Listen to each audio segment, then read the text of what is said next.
Y vamos a estudiar y a detallar en esta noche la traición de Judas. En el Evangelio de Mateo, capítulo 27, versículo 3 en adelante, dice la Biblia: entonces Judas, el que le había entregado, viendo que era condenado, o sea, viendo que Jesús era condenado, devolvió arrepentido las 30 piezas de plata a los principales sacerdotes y a los ancianos, diciendo: yo he pecado entregando sangre inocente. Mas ellos dijeron: ¿qué nos importa a nosotros? Allá tú. Y arrojando las piezas de plata en el templo, salió y fue y se ahorcó. Los principales sacerdotes, tomando las piezas de plata, dijeron: no es lícito echarlas en el tesoro de las ofrendas, porque es precio de sangre. Y después de consultar, compraron con ellas el campo del alfarero para sepultura de los extranjeros, por lo cual aquel campo se llama hasta el día de hoy campo de sangre. Así se cumplió lo dicho por el profeta Jeremías cuando dijo: y tomaron las 30 monedas de plata, precio del apreciado, según precio puesto para los hijos de Israel, y las dieron para el campo del alfarero, como me ordenó el Señor. Hechos capítulo 1, versículos 16 al 19, porque son los dos pasajes que nos hablan de la muerte de Judas.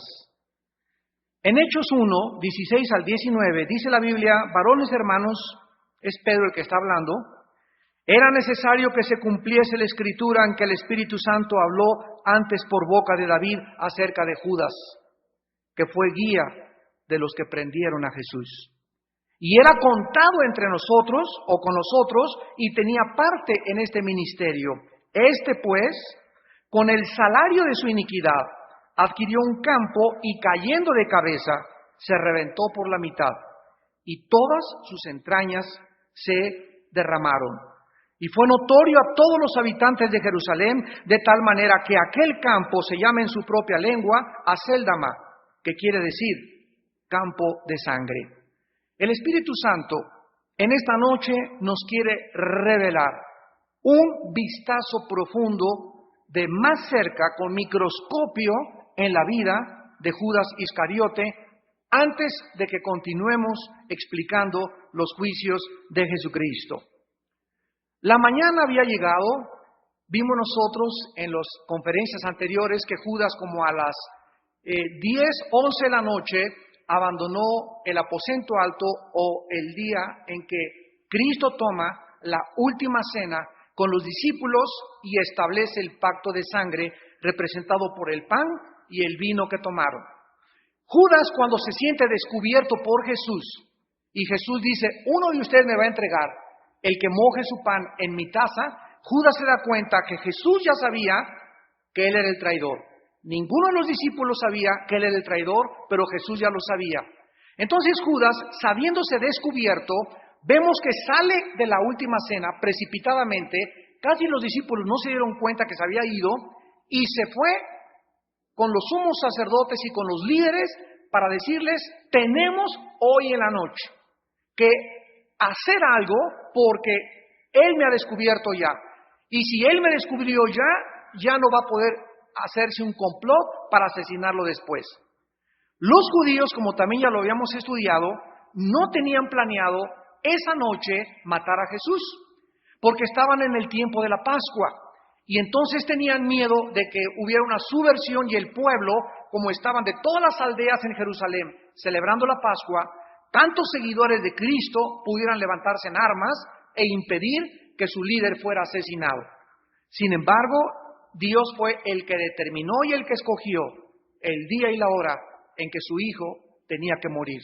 Vemos cómo detrás de todos los acontecimientos, como dice Hechos más adelante, entregado Jesús por el predeterminado consejo y anticipado conocimiento de Dios, a quienes prendieron y mataron Pilato, los judíos y el pueblo, y asesinaron y lo crucificaron en una cruz. Entonces Judas sale de la última cena, y Cristo de la última cena se va con los discípulos a donde continuamente ellos visitaban como un lugar preferido de Jesús, llamado el huerto de Getsemaní. Ahí llega Jesús con los discípulos como a las 12 de la noche. Y entre las 12 y las 2 de la madrugada, Cristo se la pasa orando, intercediendo al Padre y pidiéndoles a los discípulos que lo acompañaran en la oración. Mientras tanto, Judas ya había estado con los sacerdotes, fueron por una compañía de soldados y comenzaron a buscar a Cristo, y como Judas sabía que su maestro se reunía frecuentemente en el huerto de los olivos o en Getsemaní, ahí fue a donde llevó a los líderes y ahí encontraron a Jesucristo. Entonces Cristo es capturado en el huerto entre las 2 y las 2:30 de la mañana.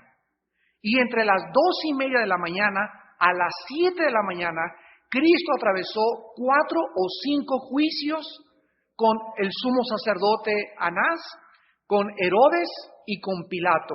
Pilato se encontraba esa noche durmiendo en Jerusalén porque él era el gobernador de toda esa área que se llamaba Judea. Y el otro gobernador era Herodes, que gobernaba la zona norte de Jerusalén, de Israel, que se llamaba la Palestina, o se llamaba el Galilea. Entonces Israel estaba dividido en Galilea, Judea y Samaria. Y Herodes, al darse cuenta que había un prisionero que su compañero, su compadre Pilato, estaba tratando de juzgar, comenzó también a alborotar a todos en el palacio para poder despertarse y llevar y dictaminar su sentencia sobre Jesucristo. Entonces la mañana llegó, el Sanedrín se concluyó para poder sentenciar a muerte a Cristo, y ahora le llevan ante Pilato, gobernador de Judea. Tratemos de imaginarnos este retrato y esta escena. Cristo ya es sacado de Getsemaní, es atado y es llevado ante Pilato. Hagan de cuenta, Pilato es esta planta que tengo aquí enfrente. Entonces, antes de que llegaran con Pilato, Judas se viene acercando cuando lo llevaban a Cristo, y estaba rodeado Cristo de todos los líderes religiosos. Y al darse cuenta Judas que era en serio y que lo iban a llevar al gobernador para que lo sentenciaran a muerte, Judas se acerca y sale de por acá, y él no se dirige a Jesús. Él se dirige a los sacerdotes y les dice: yo he entregado sangre inocente y aquí están las monedas de plata. Y los sacerdotes les dicen: a nosotros no nos importa. En ese momento los sacerdotes debieron haber capturado a Judas de acuerdo a la ley judía y lo debieron haber presentado para juzgarlo, porque los falsos testigos eran en el Antiguo Testamento muertos a pedradas. Pero le dijeron: allá tú no nos importa, o sea, tu testimonio ya no es válido. Este hombre hemos decidido sentenciarlo a muerte. Esto es muy importante porque es cuando Judas se dirige hacia los líderes para tratar de redimir su alma. Observemos cuidadosamente la escena. Dice la Biblia, regresamos a Mateo 27, en el versículo 3, entonces Judas, el que le había entregado, viendo que era condenado, la palabra condenado significa sentenciado, devolvió, y esta es la palabra que vamos a desarrollar durante toda esta noche, devolvió arrepentido las 30 piezas de plata. Muchos expositores de la Biblia, al tomar esta palabra arrepentido, han enseñado equivocadamente que Judas perdió la salvación. Sin embargo, no hay nada más lejos y más antiexegético de la verdad que enseñar que Judas perdió la salvación. Vamos a contestar esta pregunta. ¿Se arrepintió Judas ante el Señor y le pidió al Señor su perdón y su misericordia? De ninguna manera. Pero dice la Biblia que devolvió arrepentido las monedas de plata. ¿Qué significa esto? Para contestar esta pregunta, debemos entender que en el Nuevo Testamento hay dos palabras en el original griego que definen una remordimiento y la otra arrepentimiento. Y cuando se tradujo la Biblia, la palabra remordimiento, por ejemplo, no la entienden en algunos lugares de Sudamérica, donde se habla el castellano, o en algunos lugares de España, allá tienen me pesó o pesar, o lamentarse, hay pesar, lamentarse, remordimiento, en fin, hay varias palabras sinónimos, pero para la palabra arrepentimiento hay una sola palabra. La palabra que se usa aquí, donde dice que Judas, arrepentido, devolvió las monedas, es la palabra metamelomai, metamelomai, con M de mamá, metamelomai. Y se usa solo 6 veces en toda la Biblia. Y esta palabra se contrasta con la palabra arrepentimiento, que es metanoia, que significa un cambio de mente. Y la palabra metamelomai está relacionada y conectada con, cuidado, sígueme, solo con las emociones. Solo con las emociones. La palabra arrepentimiento, que se usa 35 veces, significa un cambio de mente y consecuentemente la persona que cambia su manera de pensar respecto a Dios, respecto al pecado y respecto a su persona, forzosamente, bíblicamente, cambia sus acciones y su estilo y su manera y su forma de vivir. De acuerdo a la Biblia, amigo y amiga que me escuchas, si tú te llamas cristiano o te consideras cristiano y me dices que tienes 3, 4 años en Cristo, 5 años en Cristo, y tu estilo de vida, tu forma de vivir, tus acciones, tu filosofía, la manera como percibes el mundo, la manera como piensas, la manera como tratas a tu esposa, la manera como el testimonio que les das a tus hijos, si no ha habido una revolución, un cambio radical, revolucionario en tu vida, no es cierto que eres cristiano. ¿Eres un religioso o eres una religiosa? Donde aceptas intelectualmente, donde tus emociones son tocadas y motivadas cuando oyes la palabra de Dios, hasta de vez en cuando lloras y muchas veces te pesa y te lamenta lo que has hecho, pero tu vida no ha cambiado. Veamos 2 pasajes, que este es el primero en Mateo 27, donde se usó la palabra metamelomai y que se tradujo arrepentimiento, pero que significa remordimiento. Aquí vemos que Judas, cuando dice la Biblia que viendo que Jesús era condenado, devolvió arrepentido. Esto fue un pesar o un remordimiento de lo que él había hecho. Todo el impacto de lo que él había hecho, ahora estaba sobre sus hombros.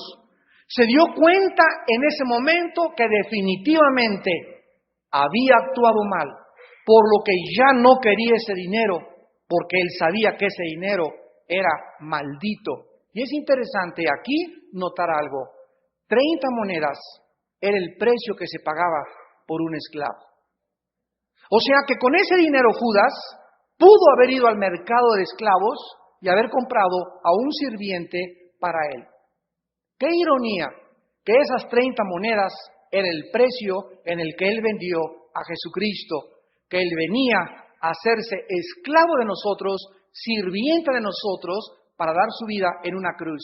Y él lo vendía como un vulgar esclavo que no tenía precio delante de nosotros ni delante de Dios. Vayamos ahora a la segunda carta de los Corintios, capítulo 7, y veamos con mucho más detenimiento las 2 palabras que se usan para remordimiento y para arrepentimiento. Segunda de Corintios, capítulo 7, dice el versículo 8. Segunda de Corintios 7, versículo 8. Porque aunque os contristé con la carta, no me pesa. Pues antes, aunque entonces lo lamenté, porque veo que aquella carta, aunque por algún tiempo, os contristó. Ahora me gozo, no porque hayáis sido contristados, sino porque fuisteis contristados para arrepentimiento, porque habéis sido contristados según Dios, para que de ninguna pérdida padecieseis por nuestra parte. Porque la tristeza que es según Dios produce arrepentimiento para salvación. De que no hay que lamentarse, se tradujo arrepentirse, pero la tristeza del mundo produce muerte. Sigan con cuidado y los que les interese apuntarlo, lo pueden hacer. Vamos al versículo 8. Cuando Pablo dice, porque cuando los contristé, o sea, cuando los hice sentirse tristes. La palabra contristar es hacer triste a una persona. Porque cuando los hice sentir tristes con la carta no me pesa, dice Pablo, o sea, no siento pesar, no siento remordimiento, no tengo por qué decir, hay lamento que les haya hablado tan duro a mis hijitos. No le pesaba a Pablo. Dice, aunque entonces lo lamenté, o sea, sentir pesar. Ahora me gozo, no porque hayáis sido contristados, o sea, no porque haya sentido tristeza nada más, sino porque fueron contristados, o sea, porque los entristecí para arrepentimiento. O sea, aquí es la palabra metanoia, que es un verdadero cambio de mente, y no solo un estado emocional, sino un cambio de posición y de vida. Les voy a explicar esto. Hay hombres que son descubiertos en un pecado, mujeres también. Y nosotros en México tenemos un dicho que es lágrimas de cocodrilo. Ay, sí, me duele mucho, etcétera, etcétera. Y pasan 2 horas y son los mismos.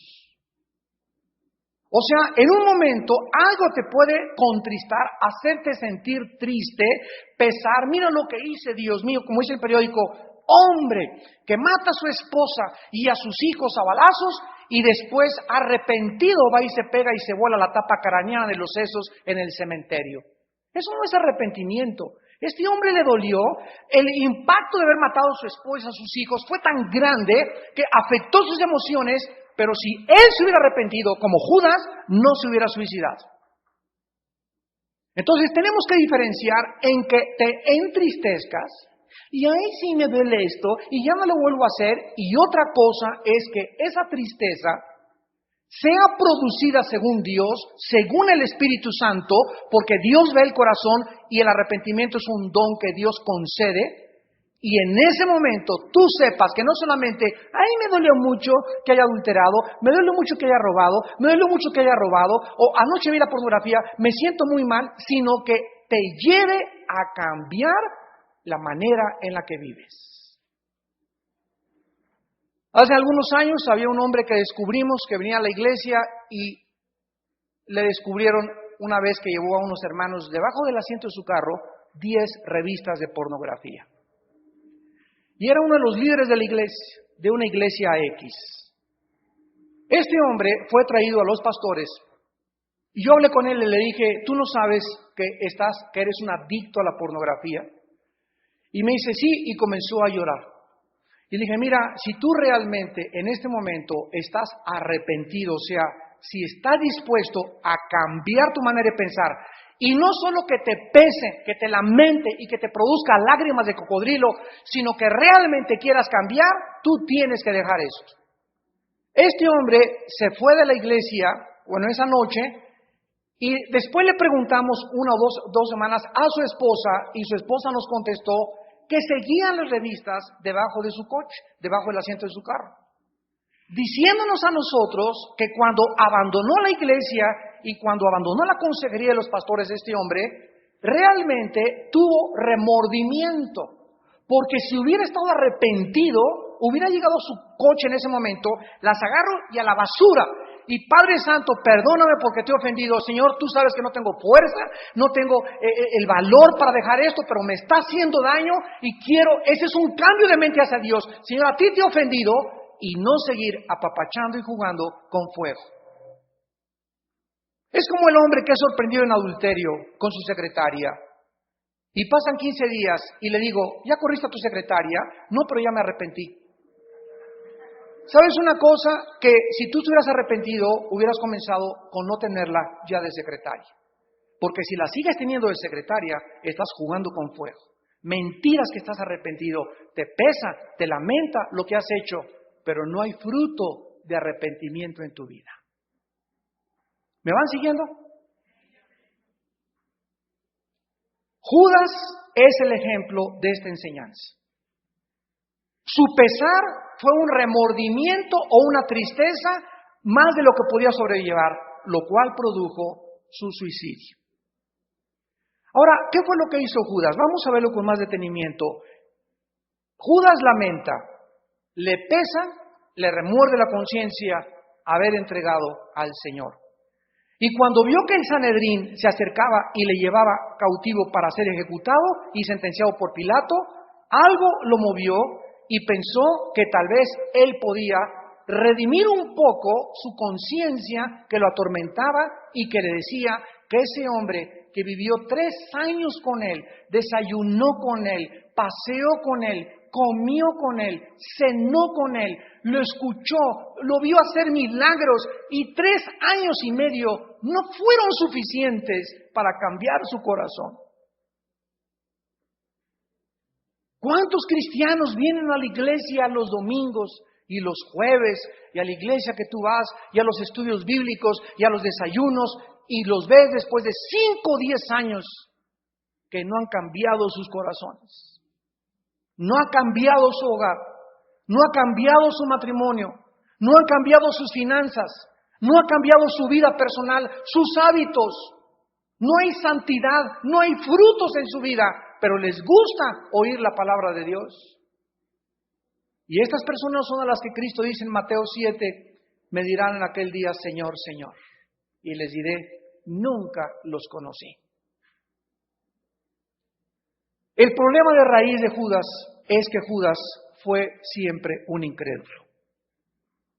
Este es el problema de raíz. Nunca Judas fue un verdadero creyente.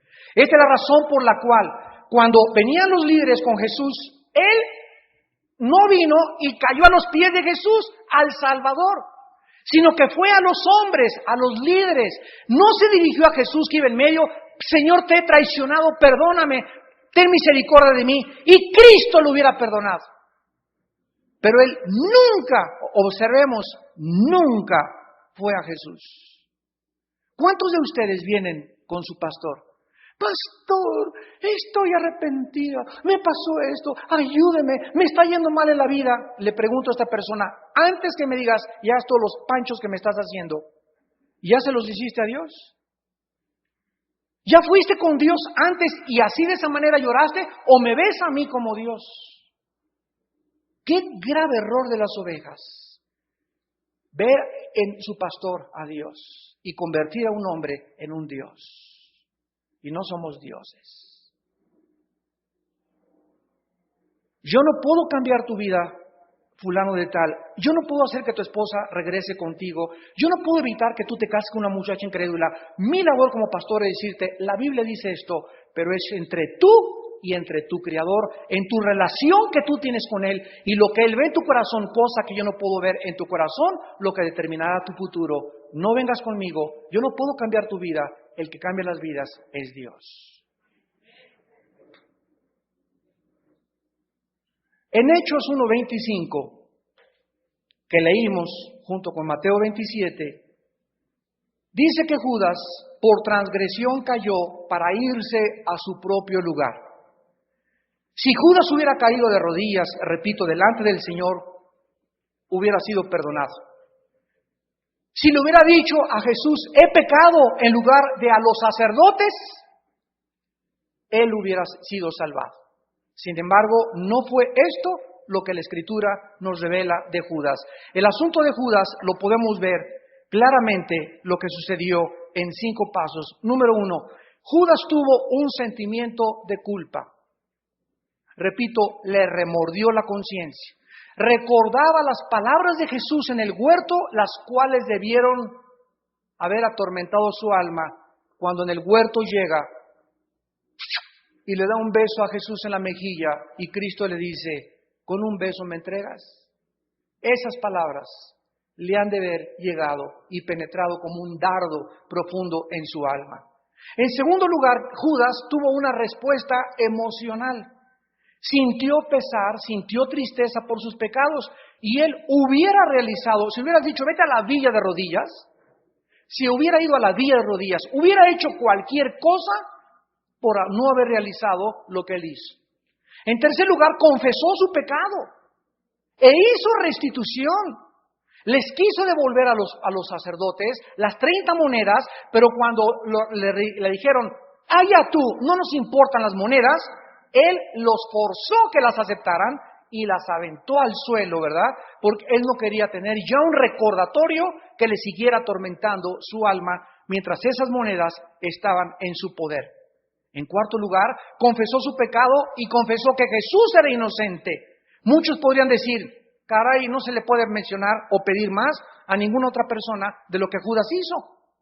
Y en quinto lugar, hubiera hecho Judas, repito, sacrificio, penitencias que pudiera aliviar la conciencia culpable que él tenía y le atormentaba. Pero aún si hubiera hecho todas estas cosas, junto con la penitencia y haber sido a la villa, de todas maneras se hubiera perdido eternamente. ¿Por qué? Porque, amados santos, abran sus oídos espirituales. La razón es que ninguna de estas cosas le pueden dar la salvación a nadie, porque solo en Jesús hay salvación. Dice Romanos 3:20, ya que por las obras de la ley, no importa lo que hagas, el ser humano no será justificado. Efesios 2:8, porque por gracia somos salvos por medio de la fe, por medio de creer lo que Jesús hizo. Nadie puede llegar a la cruz y decirle, Señor, estoy arrepentido y ahora para demostrarte mi arrepentimiento me voy a ir de rodillas por toda la merced. Voy a cargar 5 pencas de nopales, te voy a regalar todo mi dinero como el joven rico, regalaré todo lo que tú quieras, te seguiré. Nada de esas cosas nos da la salvación.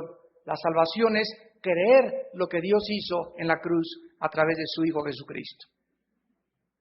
Ahora veamos la diferencia entre remordimiento y arrepentimiento más claramente. Es posible, de acuerdo a la Biblia, que una persona sienta el peso profundo y las consecuencias de sus pecados. El dolor o el pesar de lo que hizo y la convicción y enorme culpa y sin embargo nunca experimentar el verdadero arrepentimiento y la salvación de su alma. La razón es porque existe una grande diferencia entre el remordimiento y el arrepentimiento, lo vuelvo a repetir. El verdadero arrepentimiento nos lleva siempre a la luz. El verdadero arrepentimiento nos lleva a Jesucristo, no nos lleva al Papa, al cura, al pastor, a un hombre a hacer buenas obras, nos lleva a Jesús directamente. El remordimiento nos aleja de la luz. Muchas personas han experimentado el remordimiento por sus pecados, pero nunca se han arrepentido de sus pecados. Porque si lo hubieran hecho, ya no los cometerían o no caerían tan frecuentemente como lo siguen haciendo. El verdadero arrepentimiento dirige al pecador hacia el Salvador. El remordimiento nos aleja como pecadores del único medio de la salvación, que es la cruz. El final de seguir a Satanás es la muerte, el suicidio. Pero antes de esa muerte viene el remordimiento. Todos los que siguen a Satanás terminan sus vidas diciendo, he sido un tonto toda mi vida, pero sin embargo, esta confesión y reconocer que han sido unos tontos nunca los podrá salvar si no se arrepienten según Dios. Vamos a contestar otra pregunta. ¿Fue imperdonable el pecado de Judas? ¿Fue imperdonable por lo cual se fue al infierno? Muchas personas han dicho que el pecado que Judas cometió fue tan grande que era imposible que Cristo lo perdonara. Esto es una mentira. Esto no es verdad. No cabe duda que el pecado de Judas fue muy grande, pues el mismo Señor Jesucristo lo dijo. Es necesario que el Hijo del Hombre sea entregado, Lucas 22:22, mas hay de aquel por el cual el Hijo es entregado. Sin embargo, lo que hizo Judas, ¿cuál fue el pecado de Judas? Fue traicionar a Jesús y entregar al Señor. El apóstol Pablo también lo hizo. Él persiguió a la iglesia y le ganó a Judas porque él mataba cristianos. Y aún cuando era un incrédulo, dice en Hechos capítulo 9, versículo 4, que esta es precisamente la razón por la cual Jesús le preguntó, cuando cae de rodillas Pablo, en Hechos 9, versículo 4, le dice Jesús, ¿por qué me persigues? Pablo le pudo haber contestado, te estoy persiguiendo a un grupo de locos fanáticos que se llaman cristianos, pero cuando Jesús le dice, ¿por qué me persigues? Jesús se estaba identificando con los que Pablo estaba persiguiendo. Al perseguir a un cristiano, persigues a Jesús. Cuídate de hablar mal de un hermano en Cristo, porque es a Cristo al quien estás vituperando. Porque somos el cuerpo de Cristo. Qué importante es callarse la boca y no hablar mal de un hijo de Dios. Ora por él si tú sabes que alguien está mal, mas no lo juzgues. No critiques, no calumnies, no blasfemes, porque estás hablando contra algo que forma parte del cuerpo de Jesucristo. Por causa de que Pablo persiguió a los cristianos que representaban a la iglesia de Jesús, él mismo, vayamos a 1 de Timoteo capítulo 1, vean cómo se autodescribe el apóstol Pablo. 1 de Timoteo 1, del 12 al 16. Y veamos la diferencia entre Pablo y Judas, porque repito, los pecados de Pablo fueron más graves que los de Judas, y Pablo está en el cielo y Judas en el infierno. ¿Qué hizo la diferencia? Veámoslo a continuación en la Biblia. Dice en 1 de Timoteo 1, versículo 12, doy gracias al que me fortaleció, a Cristo Jesús, nuestro Señor, porque me tuvo por fiel poniéndome en el ministerio, habiendo yo sido antes blasfemo, perseguidor e injuriador, mas fui recibido a misericordia, porque lo hice por ignorancia. Lo hice por ignorancia, en incredulidad. Pero la gracia de nuestro Señor fue más abundante con la fe y el amor que es en Cristo Jesús. Observemos las palabras misericordia, gracia, clemencia. Pablo estaba consciente de una verdad, y era que si él no hubiera recibido la gracia de Dios y la misericordia, seguramente estaría en el infierno. Pocos son los que habían matado cristianos como Pablo. Repito, Judas nunca mató a un cristiano y nadie tampoco había perseguido a la iglesia como lo hizo Pablo. Y recordamos que el castigo en el infierno estará determinado sobre la base de las obras. La salvación no es por obras, pero los que están en el infierno van a estar ahí por sus obras. Así es, por las obras van a estar en el infierno. Dice en Juan capítulo 3, versículo 19, esta es la condenación. O sea, este es el juicio, esta es la sentencia, que la luz vino al mundo y los hombres amaron más las tinieblas. Síganme con cuidado, porque vamos a descubrir algo tremendo. Dios va a mandar al infierno a las personas que tuvieron en esta vida la conciencia y tuvieron enfrente a Jesús y la verdad y oyeron la palabra y vinieron a los estudios y fueron a las iglesias. Son los que van a estar en el infierno. Hay otro grupo de personas en la Biblia que son los aztecas, mormones podría llamarle, jíbaros, musulmanes, budistas, que nunca jamás oyeron de Cristo, ni oyeron tampoco de Dios, ni siquiera supieron que existía una Biblia. ¿Cómo va a juzgar Dios a esas personas? Dice Romanos 2, del 12 al 15, por la conciencia escrita en su corazón.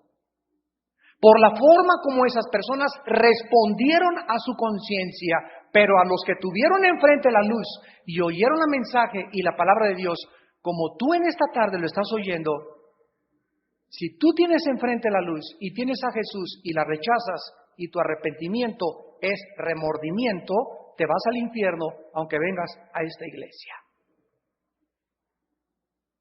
Y ahí te refreirás con chorizo de Toluca. ¿Pudo Judas haber sido salvado? Claro que sí. ¿Por qué? Porque Pablo fue más grande pecador que él. y Pablo fue salvado. Pero ¿por qué el Señor permite que Judas muera y se condene? Y permite que Pablo, que es mucho más pecador que Judas, esté ahorita en el cielo. Tenemos una indicación que acabamos de leer en el versículo 13 de 1 Timoteo 1, porque dice Pablo, fui recibido a misericordia porque lo hice en ignorancia, en incredulidad. Judas nunca fue ignorante de la verdad. Judas vivió y escuchó la luz, desayunó con la luz, caminó con la luz, cenó con la luz, se acostó con la luz, viajó con la luz, por más de 3 años y medio, pero permaneció en incredulidad. ¡Qué terrible es esto! Que las personas que están en el infierno son las personas que rechazaron deliberadamente la luz. Nunca hubo un cambio en sus vidas, nunca se transformaron, nunca dieron frutos, pero profesaron, asistieron, caminaron y oyeron la luz. Y esta es la condenación, que la luz vino al mundo y los hombres amaron más las tinieblas que la luz, porque sus obras eran malas. Judas tuvo enfrente la luz y la rechazó por sus obras y además porque Judas amaba el dinero. 1 Timoteo 6:10, la raíz de todos los males es el amor al dinero. Hubo un muchacho en los tiempos de Jesús que se acercó y se hincó. Miren ustedes qué más puede hacer una persona. Señor, te seguiré a donde quiera que tú vayas, Señor. Yo guardo todos los mandamientos. Quiero seguirte a donde tú vayas. Cualquiera diría, ¿verdad? Ni San Martín de Porres. Y Jesús, conociendo el corazón de ese muchacho, sabía que ese muchacho cuando dijo, guardo todos los mandamientos, era un mentiroso. Porque el primer mandamiento es, amarás a Dios sobre todas las cosas. Sobre todas las cosas. Sobre tu esposa, sobre tu trabajo, sobre tu dinero, sobre tu futuro aparentemente, sobre la gloria, sobre el reconocimiento, sobre el aplauso, sobre todo lo que el mundo te dé. El amor de Dios tiene que estar arriba de todo lo que el mundo te ofrece. Y este muchacho quería seguir a Jesús, pero amaba más el dinero que a Jesús. Y cuando Jesús le dijo, vende lo que tienes, entonces dice la Biblia, tristemente al escuchar estas palabras, se retiró apesumbrado, porque amaba demasiado el dinero.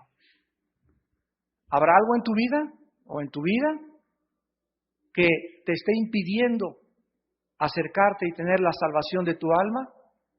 ¿Es verdad que amamos a Dios con todo nuestro corazón sobre todas las cosas? Permíteme decirte que viene el momento y la hora en que Dios va a probar eso en tu vida y en mi vida. Llega un momento como Abraham, dame a tu hijo, dame tu coche, dame tu casa, dame esto. ¿Estás seguro que hasta tu profesión sacrificarías por irte de misionero? ¿Estás seguro que sacrificarías a tu novia con tal de amarme más a mí y no casarte con una incrédula y no que te emberrinches y te encapriches y te cases una muchacha que es hija de filisteos y que le dicen Jezabel? ¿Es verdad? Va a llegar a tu vida esa prueba. Y si tú no pasas esa prueba, ¿qué pasa? Ahí te quedas. Y Dios, escucha, Dios no puede contestarte preguntas ni revelarse a tu vida sin antes probar tu obediencia. Hay cristianos que, ¿por qué la predestinación? ¿Y por qué pasó esto? ¿Y por qué pasó en el Génesis? ¿Y por qué pasó en Apocalipsis? Y esas personas, qué bueno que tengan esas preguntas y que estén buscando esas preguntas. Pero si en tu corazón Dios ve que tú no eres una persona que amas la pureza y que amas la verdad, aunque te contesten las preguntas, nadie te va a convencer de seguir en tus pecados. Y nunca verás la luz. Y hay cristianos que por eso no entienden Apocalipsis, no entienden Ezequiel, no entienden Génesis, no entienden. Y estoy hablando de los que tienen ya 15, 20 años de ser cristianos. ¿Por qué? Porque en sus vidas hay impureza y desobediencia. Y la revelación es en proporción a nuestra santidad. Bienaventurados los limpios de corazón, porque ellos, Mateo 5 en las bienaventuranzas. ¿Dónde lo vemos a Dios? En la Biblia. ¿Quieres entender la Biblia? ¿De veras la quieres entender? ¿O solamente quieres satisfacer tu intelecto? Si es tu intelecto, Dios no te va a revelar las profundidades de la Biblia. Pero si realmente amas a Dios y tienes un corazón puro, verás a Dios y tendrás respuestas en tu vida. Desde el punto de vista humano, los seres humanos no son salvados, para terminar, porque rechazan venir a la luz y endurecen su corazón contra la verdad. Esta es la raíz de la perdición y el infierno de los seres humanos. Son seres humanos que, teniendo la luz enfrente y conociendo a Jesús y sabiendo que Jesús es la verdad y murió por ellos en la cruz del Calvario, le dicen: Señor, qué bueno, lo creo intelectualmente, lo reconozco, y veo la película de la Pasión de Jesús y hasta lloré, hermano. También los cocodrilos lloran. Lágrimas de cocodrilo. Y fui impresionado y salí llorando del cine. Y estuve dos días después del cine. Y después de los 2 días del cine que viste la Pasión de Cristo, y que lloraste y que chillaste, etcétera, etcétera, y que se te apareció Juan Diego en la noche, y regresaste a tu vida otra vez. ¿Se dan cuenta por qué la fe no es por el ver, sino por el oír? Cuando los aviones en las Torres Gemelas de Nueva York, el 11 de septiembre del 2001, se estrellaron, durante 8 meses, las iglesias de Washington y Nueva York y casi Estados Unidos se aglomeraron de tal forma que la gente hacía fila para entrar a la iglesia. Ahí sí, ¿verdad? Comenzó así. Y ahora sí, y no estamos seguros, y comenzaron a darse cuenta que era una inseguridad, que en cualquier momento puedes llegar a un lugar y morirte. Y pasaron 6, 8 meses, y esa misma gente que llevan a las iglesias son los mismos que están en Nueva York desfilando a favor de los homosexuales y las lesbianas. Mentiras que se arrepintieron, les pesó, les dolió, se asustaron, sus emociones fueron tocadas a través de un suceso terrorista, un ataque terrorista, a través de lo que pasa, pierdes a tu hijo, o pierdes a tu esposa, o pierdes algo y te duele, pero no cambias tu vida. Y no es hasta que hay un cambio en la vida, cuando se demuestra que una persona se ha arrepentido y vive para Dios. Consecuentemente, toda persona se salva o se pierde por ella misma y no por Dios. Todos los que se vayan al infierno se van a ir porque ellos escogieron irse al infierno y no porque Dios los haya mandado al infierno. Dios ha provisto la salvación para todos, porque la Biblia dice: Él no quiere que ninguno se pierda, segunda de Pedro 3:9, sino que todos se produzcan arrepentimiento. Dice en Ezequiel capítulo 18, versículo 23, ¿quiero yo la muerte del impío? ¿Quiero yo que te vayas al infierno? Dice el Señor. Dice Jehová: ¿no vivirás si te apartas de tus caminos? Versículo 32, porque no quiero la muerte del que muere, dice Jehová el Señor. Convertíos pues y viviréis. Y en Ezequiel 33, versículo 11, dice la Biblia: diles, vivo yo, dice el Jehová el Señor, que no quiero la muerte del impío, sino que se vuelva el impío de su camino y que viva. Vuélvanse a mí, dice el Señor, vuélvanse de sus malos caminos y vivirá vuestra alma. Oremos. Padre, te damos gracias por tu palabra, que es como una espada de 2 filos, que penetra hasta partir el alma y el espíritu, las coyunturas y los huesos, y discierne las intenciones y los pensamientos de nuestro corazón. Perverso y engañoso es el corazón más que todas las cosas. ¿Quién te conocerá? Yo, Jehová, escudriño tu corazón y sé los motivos por los que haces lo que estás haciendo y la razón por la cual te acercas a mí, dice el Señor.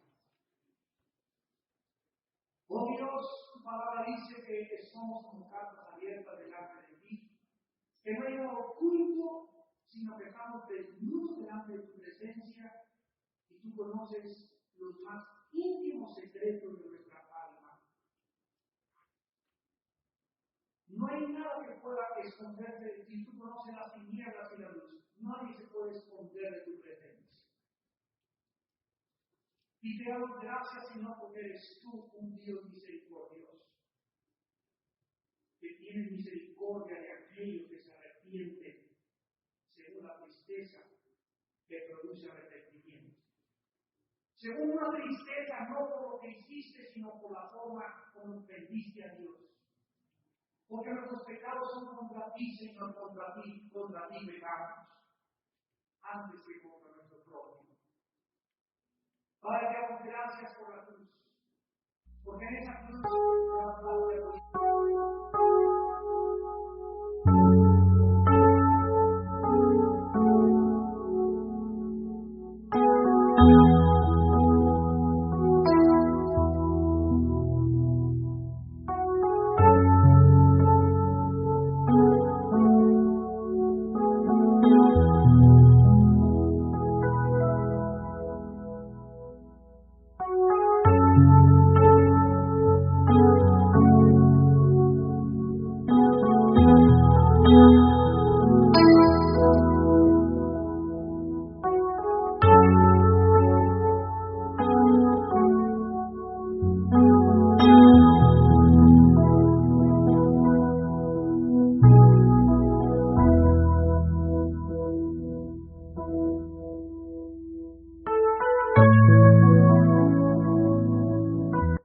por eso vamos a ser juzgados, porque somos responsables de nuestras acciones y de nuestras decisiones delante del cielo.